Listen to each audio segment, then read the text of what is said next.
அளிக்கிறார். வசுதேவருக்கு மொத்தம் 16 மனைவிகள். அவரோ தேவகியை மணந்த பொழுதே கம்சனால் சிறையில் அடைக்கப்படுகிறார். அவருக்கு வருடத்திற்கு ஒரு குழந்தை பிறந்தன என்று பாகவதம் கூறுகிறது.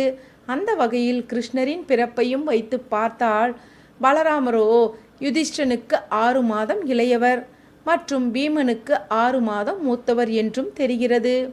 தேவகியின் கருவில் 7வதாக தோன்றிய பலராமரோ யோக மாயையால் வசுதேவரின் மற்றொரு மனைவியான ரோகிணியின் கருவிற்கு மாற்றி வைக்கப்படுகிறார். இதனால் இவருக்கு சங்கரஷனர் என்ற பெயரும் உண்டு. எதிர்காலத்தையே கணிக்கும் நந்தகோபரின் குருவான கர்க முனிவரே இவருக்கு பலராமர் என்று பெயரிடுவார்.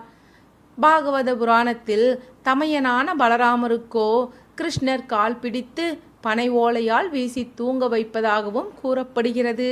சிறுவனாக இருந்த